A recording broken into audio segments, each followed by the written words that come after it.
And welcome to another Mystic Brew. I am Radagast, and we're going to talk about the second dark journalist Bill Ryan interview.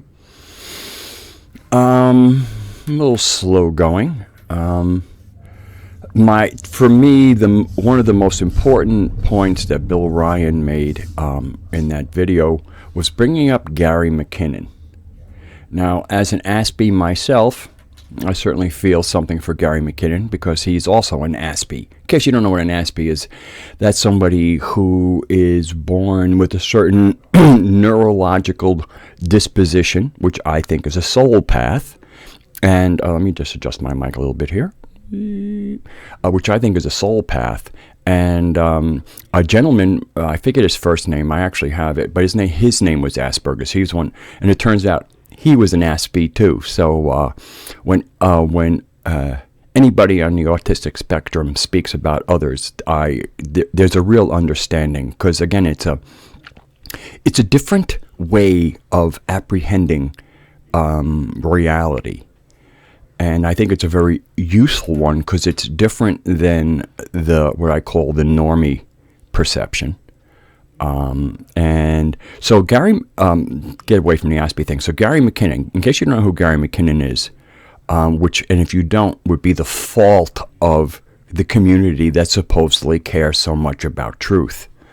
Gary McKinnon used, in Kekistani terms, he used his weaponized autism to break in and look at some things, and he saw all these different names for projects, and basically he found the secret space program.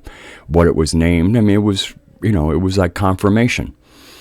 From what I know of, I think he's in prison right now.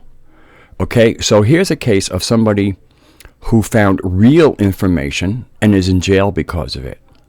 So when we see people bandying about all kinds of stuff about being insiders of the secret space program, and they're not even being investigated, to me, that's a red flag. One of the best ways to discern when somebody comes out with something is who does the attacking and what is the narrative of the attack. Everything is a battle of the narrative, and so the narrative is a long show I'm going to do, and I'm still writing it up because to me, I want it to be a definitive, or at least a definitive statement from me. So, all right, so we have Gary McKinnon, who actually found real stuff, is in jail, and then we have all these people who supposedly have all these top, clearances and things. I hope I'm not overfeeding this here. I think it's fine. Anyway, so I was talking about my volume levels. So when we're looking, so who, to me, the level of who's attacking you. You may not like Donald Trump, but when I look at the people who attack them, when pieces of shit attack somebody else, I have to consider the fact that it's a piece of shit doing the protesting. So basically, it's what narratives. So how we parse things out is what narratives are actually permitted, and which narratives are squelched. To me, one of the biggest narratives that was allowed to come into our knowledge is Zecharia Sitchin and the Anunnaki story. Now, of course, the Anunnaki story, if you follow it well, and then other people, it connects into the Bible, specifically the Old Testament. If you don't know what the Bible represents, it's because you have not really gotten into the history, and I don't. I'm an interfaith minister, and when I went to school, it was about you don't diss any of the religions. So before I make any real comments, I might have to say I'm no longer a reverend because I no longer can honor my vows, but that time is not here because I don't. As we get cleaner And as we clean out our narrative, there are, to me, we want to start with the less traumatic. So the beliefs, the belief systems of the three big religions of the planet, the monotheistic religions, to go after that is major trauma. And more trauma, especially probably the most deep of all the traumas, is something you want to leave alone for a while, where there's a lot of preparation. So anyway, the narratives that are allowed. So for me, what I've always seen, please, and I tell you this, the elite are always observing us. They have to. There's so few of them. They have to know what we're thinking, how close to useful truth we can act on, truth that we can actually do something about. So as long as we're distracted, they're very happy. And anytime that we make the controllers happy, I feel fairly miserable. So all I can say is, when they see the amount of money being paid for subscriptions for things like Gaia TV and the stories that are coming out of there, they are very pleased. That is money well spent, because people following that narrative are an absolute zero threat to what they're doing. And so what they do, you don't have to be a member of a forum. You don't even have to know, the forum owner doesn't even have to know that you come and look at their forum and watch who's following what narrative. You read the comments. Oh, Corey Good, I love you. Oh, David Wilcock, I love you. Add whoever they're following. And this is intel for them. It's intel for me. Again, if you can get objective, if you can just look at things as they're transpiring, as they're unfolding, knowing that each comment is revealing through language what's going on in that person's psychology, at least around base assumptions, if they allow that to come into their language. So even a news story, on whether it's on CNN or RT. Now, I think CNN doesn't allow comments anymore. Very telling. But on RT, you see a story, you read the comments. It's a social engineering thermometer. It's like, you go and read the comments, like putting a thermometer in there, and you get a reading of what people believe, what they think. And what's going on in here is what the global controllers care about most. We are psychological creatures. We perceive the reality that we have inside of us, outside of us. That's why often when, somebody who believes the original, the narrative of 9/11, the official narrative, and you could present all kind of evidence, and they do not want to see it because it clashes with the belief they want to hold. This is that psychological firewalling that the global controllers love. This is it for them. No, don't want to hear that. Oh, they're so happy when you don't want to hear anything that might contradict a narrative that they put out there. So I'm going to start reading from my notes a little bit. So we got Gary. I want to do a shout out to a real rationalist, also known as a Target on the Cosmic Emporium videos. He's the one who put out the video that I responded to a few days ago. I really like kind of cross working with him. And after I do this video, I might go looking for him, see if he wants to do, if he's watched the Dark Journalist video and he wants to sit down and let's have a little conversation about this. What I really would like us to focus on isn't what is objectively true or subjectively true, because again, it doesn't make subjective truth can be anything. But objectively true, what we really want is objective utility. Again, if, let's say, blue avians are real, okay, we have a problem on this planet, many problems, and okay, so they're real. What are they bringing to the solutions that we need? And if they are not bringing any, if they're not getting involved, it's like, I have heard no wisdom out of aliens that we can't get better wisdom out of humans.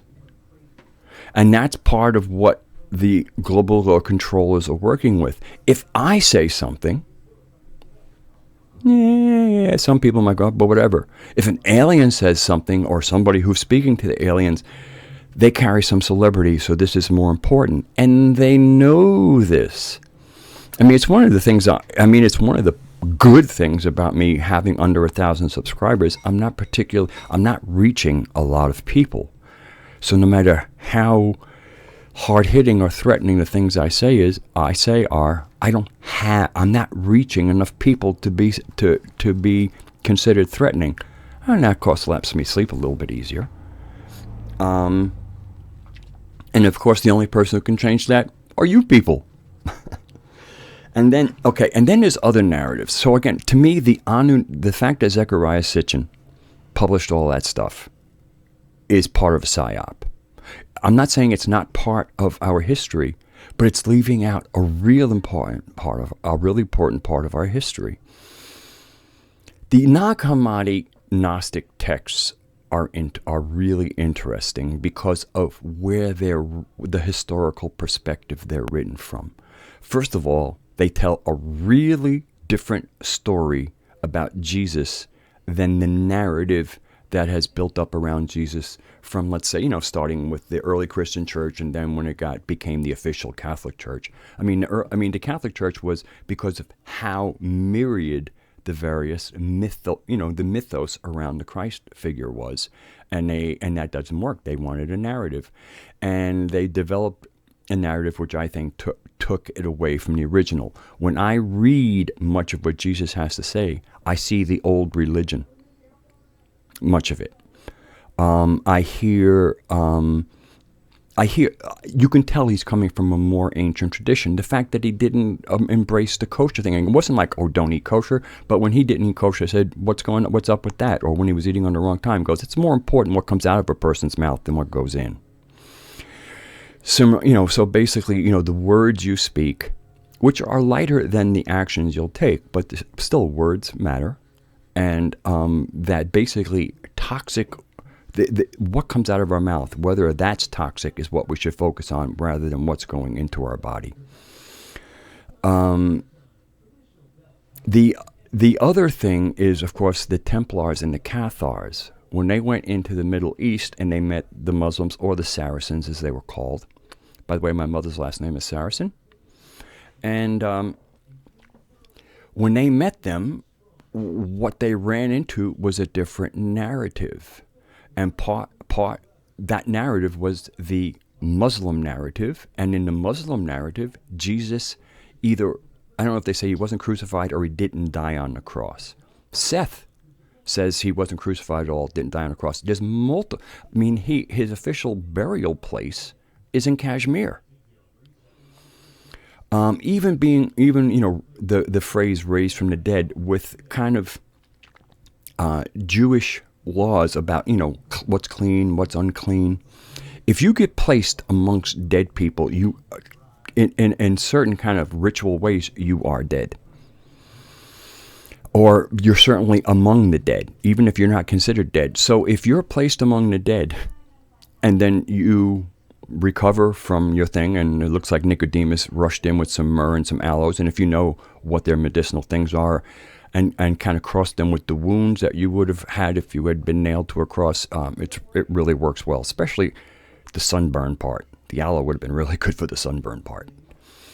And even in the narrative of John, apparently when Mary Magdalene approaches him, he's like, "Don't hug me." And I think, again, all the whip marks on your back, probably really bad sunburn from being on, in the Middle Eastern sun in the middle of the day. Yeah, but please don't hug me. So they ran into a different narrative. So what happens? Ultimately, they get squashed. The Cathars get killed to a man, woman, and child, and all their books burned. And they were basically kind of Gnostic in their belief. They held the concept of a Holy Mother. Just a lot of... So what I'm trying to get at is there's a narrative that is completely being left out of the Anunnaki narrative. And then, I mean, there's also deeper Anunnaki narratives. There's a guy called Anton Parks. He's French, and he wrote a book called The Ages of he wrote a book in French called The Ages of Uras. Okay, Uras and Earth are a very similar thing. And it goes into the deep history of the Anunnaki. I mean, it's fascinating. And it used to be up on Jerry Zeitlin, I think was the guy, Zeitlin.net. But from what I know of, Zeitlin passed on. So when you don't keep up with your web fees, the website goes down. Some of the pages were saved by Dan Winter, and they're up on different sites of his. But there's a very specific narrative about the Kadishtu. The Kadishtu are the life designers, and they're all female. And he goes into a story way before they start working with man, and he gets into all that genetic engineering, the different, Neanderthal, blah, blah, blah. I mean, apparently they're now translated into 2 books in English. I'd have to start a Patreon account to buy them. Anyway, when the Kadishtu were first here, they sought to create something. And apparently in the books, they created this multi-dimensional androgynous being that they called Namlu'u. They created a being that was superior to themselves. And what's missing for me from that narrative is, where did this fantastic being that they never expected come from? My answer is, what either they knew or didn't know, and I have a feeling they might not know about Sophia in the Earth, and this is her planet. And she gets to call what happens here. I mean, you can obviously consider, but the spiritual thing. So apparently they tried to create a really great being, and when she added, now she's an Aeon, she's from the Pleroma, she's one of the gods. So when she added her stuff to their very superior engineering, they came up with something that was, again, it could be in any dimension. It was all-knowing. I mean, they kind of created like this God being, and they did not know it was coming. So this is it. But now, of course, this is from Anton Parks. So whether or not this is real, I don't know. But there's a lot of information that I spend. I mean, I know this information for almost 2 years now, if not longer. I've meditated a long time. I feel real good about it. Let me tell you that much. So what we're really dealing with is the narratives that are allowed to exist versus the narratives that get squashed immediately. And historically, the narrative of Gaia Sophia is now, I mean, it's allowed to creep in, but the real stuff isn't out there. Now, the person who has put it together most eloquently is John Lamb Lash. I started with John probably back in 2010, certainly 2012, because at 2012 was when the big 2012 one, that's when the Earth broke out of the accretion disk and now had a clear line of sight with the galactic center. Now, since Sophia comes from the galactic center, that's where her peeps are, getting a little more of a clear line of sight was very helpful. And, of course, as she gets energized, we get energized. And so since then, and then John Lash has brought scholarship to things. He wrote a book not in his image. His website that has really great information is metahistory.org. He had the Gaia navigation experiment that he put out, audio tapes every week or so, and I listened to every single one. He was really fascinating, and he's done a lot of work. He took off a year, and he's recently reemerged. His website is Decoding the Mandela Effect. And when he came back, he inserted a new term, mythophrenia, which is, schizophrenia, mythophrenia, and he goes into it, and I think he has, what you have to, especially now, you have to read between the lines, because there's a lot of subtlety there, and he knows that putting certain things in words sometimes really dumb because of the way people run with it. And if you want to maintain control of a narrative, you have to watch the language. When I mean control is that it doesn't get silly. I mean, there's like the news is trying to do a narrative that is meant to mislead in most cases. And then there's other narratives that are meant to help, to lead rather than mislead, but misunderstanding from people who think they know more, and when you're having a conversation, can really muddy the transmission. A lot of people they want to understand point A before they've heard it all, and I really think you need to hear everything about something and then ask the questions that pertain to the whole. A lot of people get to a certain part and they want to start asking questions there, thinking, and I understand that process, but that's because they're not thinking, they're thinking linearly rather than holistically. So on a linear path, stopping each time you don't understand something makes sense. On a holistic path, it doesn't. You can't make sense until you have the whole and see where in that whole you don't understand it, not along the path. And I usually when you're doing things like that, taking notes, because you might forget. Really write down your notes, but get back into the narrative. So in many ways, there is a glorification of the Anunnaki. And then, to me, so again, to me, the information of utility, we have to get liberated, and the liberation starts here, and then it will become physical, because this is where it happens, in the mind, in the psychology. So we want what's of utility to get us to where we want to go. That's the other question that I don't think we, as a community, have an answer that works for all. Where are we going? Good question to ask in the future. And to me, what we're trying to do is not clear out anything, but clear a path. So there's two steps to this. First of all, what is the path? Where are we going? And if we know where we're going, then we know what doesn't serve us in that path. Another thing with the Anunnaki narrative is, to me, there's a conflation.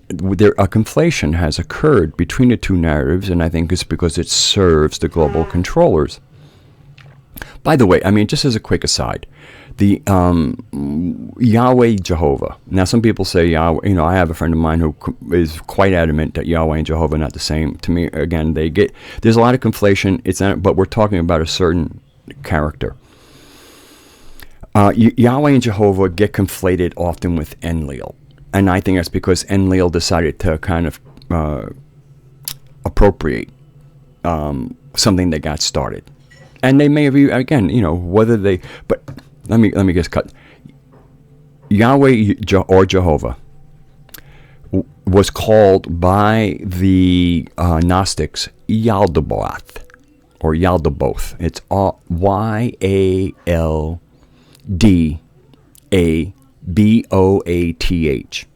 Okay, that's their name for the person who historically shows up to the Israelites and speaks to them.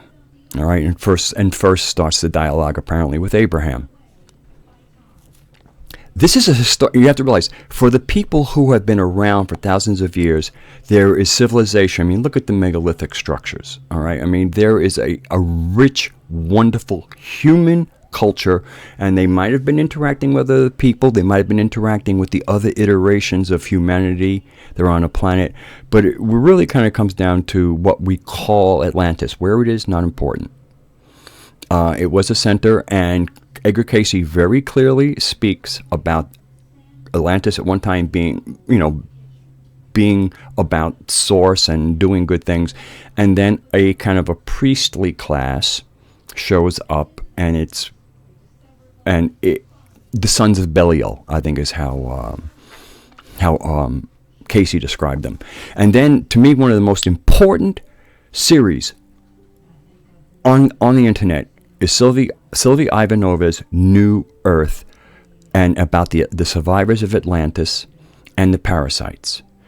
And I mean, she makes an excellent case. I have watched every single video she has made, and some of them multiple times. It is probably one of the most important conversations that we're not having on the internet. And it's quite enlightening, and I will put a link to it. Start with number one. I've done this before. She is bringing so much information about where we are, and to me, the most important thing is it brings us back to humanity, how magnificent we were, and how much, including the narrative that came out of the Old Testament, is to cover it up. Because what do we get out of the Old Testament? Man is a sinner, women suck, we can't do anything right, and we better fear death because there might be a peril there. This is mind fuck at every level. I mean, really. And so that's kind of, that was a pernicious insertion into our reality. And it has had horrible implications. Again, it made us doubt ourselves. It told us that we were eternally damned.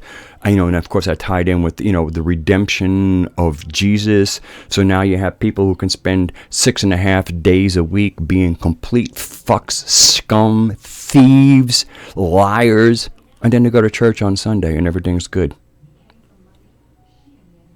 Okay? I mean, look at the system that came out of that. And again, you would have to, there's been, when they were burning the witches, they were burning the books. They were burning people who had the old knowledge. The people who had the knowledge before what happened at Mount Sinai. And from a historical perspective, the Gnostics were so horrified what had happened in a few thousand years that they basically had said the world sucks because the world had been taken over by this other thought. Now, I guess I'm almost at the ending of this one. I want to say this about Yaldabaoth, Yahweh, whatever. Okay, it's in the Gnostic tradition. Yaldabaoth is the child of Sophia. He's the son of Sophia. And because she did, now this is let me finish that thought. So Yaldabaoth is the son of Sophia. He came out wrong because she screwed up. And this is important. Why I'm going to back in this narrative about her screwing up, because the gnosis of the Gnostics, which is where we come, and gnosis is about operational knowledge. With gnosis, you don't gather. Once you have knowledge, you've gathered it. But the thing is, you want to do something in the world. So you want to know what is the proper way to proceed, especially with a kind of divine guidance. That's what gnosis is. Gnosis is about knowing what you need to know when you know it. It isn't about building some huge library in your mind of stuff you might not ever have any utility for. Even though I considered the influence from Jehovah really bad for the planet, to me, again, there's lots of compassion. Oh, I guess I should probably give a little backstory. So, very quickly, this is like the Gnostic cosmology really quick, okay? You can see, you look at any big field and you see all the galaxies, okay? Each galaxy has a central sun. In the central sun is where the intelligence of each galaxy and its billions of planets are, okay? So in many ways, the great, great creator, when we look out at space, we're seeing something that is derivative of the one. And of those various fractals and derivatives, you have galaxies. In the center of each galaxy, you have a central sun where, quote, the central intelligence lives. You can call that full intelligence as one organism. You could call that, God, the source, or whatever. But that's the source of the galaxy. The source in the galaxy has a source also. So, and this is where I sometimes get frustrated with people who want to go, let's go to source, Man, why are you going where you ain't? We all come from there. And now we've kind of made our way down to here. You know why we're here? Because we belong here. We got work to do. That's why we're here. We're not lost. We're not a fucking prison planet. There's a prison nature to it, but that's because of what went on here and some things that occurred a few thousand years ago that billions of people have bought into. All right? They die and they think that they're waiting some kind of judgment. So anyway, okay, the cosmology. So the way creation works in the galaxies is that the Godhead in the galaxy kind of conceives life and whatever, and they do something called a panspermia. And it may look like little plasma jets coming out, and it goes across all the accretion disks in the galaxy, these concepts. And then they land, and they have the potential of any kind of life to exploit a niche, which is why we see life coming up from single-cell organisms, because you have to build. Okay? Even God, when you come into there, it has to build the blocks, because this is a new thing. I mean, that's besides the point. Okay, so they put out the panspermia. Billions of years pass. Civilizations have come and gone. If you know who Michael Cremo is, and you've seen any of the gears that are millions of years old, you get an idea that there have been humans that have come to full civilization and for some reason crashed. The narrative in the Gnostic text is that Sophia, who was part of, putting out the panspermia, because it was a group effort. Okay, I mean, again, these are the gods, Godhead. And one day I'll get into the emanation, how the emanations go, and you see that in a lot of medical texts, and it ties into topologies and the creation of the universe, but that's not here. So she's seeing and she's looking, she sees humanity, who she understands is that she really likes, and they keep on screwing up, and she's like, oh, and don't forget, Sophia means wisdom in Greek, so there's a certain amount of wisdom, and she's kind of arcing, and and apparently, and she broke off. And and the whole thing of Godheads is that they put it out and then they observe. They're not participatory, okay? They put everything there, they put it out there, and then you're kind of on your own. So the fact that Sophia got so kind of emotionally involved was breaking protocol, and then through her constant curiosity, she kind of snapped off and ended up coming to Earth. All right. So, in many ways, she did something naughty by our normal sense. There's nothing in the Gnostic text that says she did something naughty. No, she wasn't supposed to do it. But once it's done, well, now we have a situation. So what are we going to do? Punish or work with the new developments? Well, of course, we're dealing with Godhead that is wise and not Jehovah, who's quite unhappy. Being alone probably does that. And so she ends up in this situation, and they're like, ooh, this is unusual. And they're going, okay, so experiment reset. Now we find out what happens to a population when one of us, an aeon, is actually living with them. And according to the things, there was a little trauma to get over, because all of a sudden she's no longer an aeon in the galactic center. She's an aeon in the center of the Earth. A little traumatizing. Imagine kind of like, in a certain way, being an adult and then suddenly being jammed into a womb again.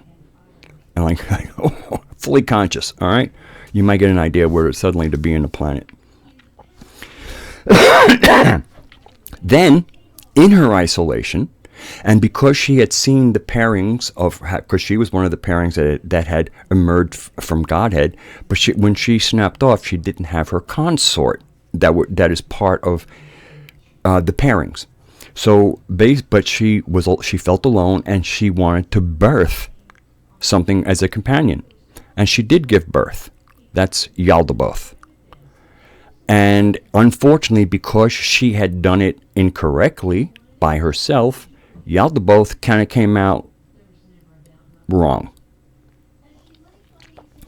And this created a problem. In every instance in the Gnostic narrative, it's never like she sinned. In each case, it's a new development that there's something to work through and do with.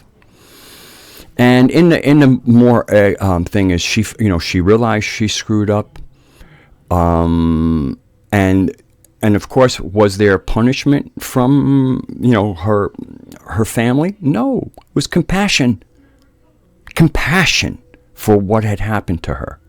And what did she do with this poor misbegotten divine being that was because she did not conceive him correctly. It was basically kind of like a cosmic retard. She built him his own little world and put him on a throne.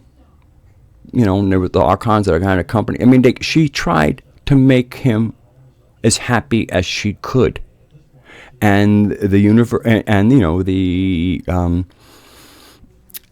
pleroma. Pleroma is a name for the galactic center where the aeons live, the Godhead. And so I mean, and everything was supported. It's just, again, what's most important is narrative. Is despite all these mistakes, no punishment. Punishment is not part of our source. Working with new developments. Everybody goes, well, you'll learn from this punishment. No. If the whole thing is learn, then teach. Don't fucking punish. All right? There are different ways to get people's attention when you go, well, you got to traumatize them. They're going to pay attention. In the ancient ways, ostracizing somebody was how you got somebody to come back on board. Basically, you treat somebody like a ghost. You know what I mean? I mean, do you ever see those ones where somebody dies and they're trying to talk to people and how frustrating it is? Imagine being alive and having the same experience. That's how often that stuff. And then, of course, like in the morning, you had somebody who was really acting out, maybe was a danger, was a psychopath. The men, especially if it was male, well, the men would take that person on a hunting trip and they wouldn't come back. So, all right, I guess that's it. If this doesn't seem like much of a commentary on a dark journalist and Bill Ryan, it was. Because, again, it's about narratives. And to me, the Corey Goode narrative has no utility for us. And we want to, where we, and to me, we really can't get somewhere if we don't know where we're going. We might discover wonderful things wandering around. But, that's, most people, there's, I mean, again, it's either or, but I mean, a little organization, coherence is important. All right, so I'm going to, I'll put up some links up to the New Earth thing. I'm telling you, just the visuals alone. But to me, the narrative, people doing some real serious research, again, Michael Cremo, with his things, the biggest problem with Michael Cremo is I think he is one of the most uninspiring speakers. He really is a nerdy egghead. And he has very little gift for speaking, but boy, he's a good researcher. And he's another one that's been kept quiet because there's a narrative, and his information destroys the narrative. And what the biggest part of the historical narrative is covering up is how wonderful we are, how wonderful we had it, how we worked very well with either off-planet beings or very exalted beings, and they taught us, we did, and it was win-win. And then the sons of Belial, the other survivors of Atlantis, because they're parasites, here's how, I'll just close up. Because they're parasites, they have to wait for a host to attack. In the aftermath of the cataclysm following, the submersion or movement or whatever happened to Atlantis, the reason people had to leave. Where am I going here? Trying to think where I'm going, because there I'm trying to have a closing comment. Oh, if only I could rewind this, I'd get myself going. Okay, I'm sorry. I'm really sorry I lost it. Now, there's somebody, let me just close. There's a commenter whose name is Past Words, and they had asked me to comment on dimensions and on numerology. Apparently, they don't think there's a whole lot of utility for numerology. I'm not sure. Utility is, your mileage will vary, but it is quite legit, and I can explain a little bit of it about it. But again, if you don't think it works for you, then ignore it. And regarding but the thing is, I don't know passwords. You'll have to tell me. I went to look. I went through a couple of hundred of my subscribers, and I couldn't find your name. I'm more than pleased to respond to comments, but if you're not subscribed to me, That's all I'm going to ask you. Please hit that subscribe button, and then we can go. This is something I would love to respond to things from commenters, especially, if it helps clear things. Because, again, I'm looking for the utility. It's not even so much the truth. It's like when you present something, where's the utility? And that's because we have work to do. And so the information that facilitates the work that we're going to do together, again, if you're going to go traveling dimensions, that might be solo work. I understand solo work. In magical traditions, I might be called a solitaire or a solitary. That's what they call it in magical traditions. To me, I'm just a mystic, which means one-on-one communion with the divine, which is exactly what Jesus said. He said, don't make a big show of it in the synagogue. Go in your closet and close it and be private. In many ways, the mystic cultivates a relationship with the divine that is highly intimate. Talking about it is almost like talking about what you did with, during an amorous time with your wife or husband, depending on your gender. I almost went on a gender riff there. And, okay, I guess I'll close it there. For some, I don't know, maybe it's the amplitude of the Schumann resonances, but my short-term memory has really been screwy lately, and I know there are certain herbs that will affect short-term memory. That is not applicable in this situation here. I just noticed that deep inside me, great stuff is happening, but and even then, I have to sometimes stop. It's exciting times, and let's get it together, man. Let's just find common stuff, and we don't all have to agree. We can be, the whole thing is just clarity. And okay, that's it. I don't know. This is one of my longer videos. I hope it was I hope it was decent.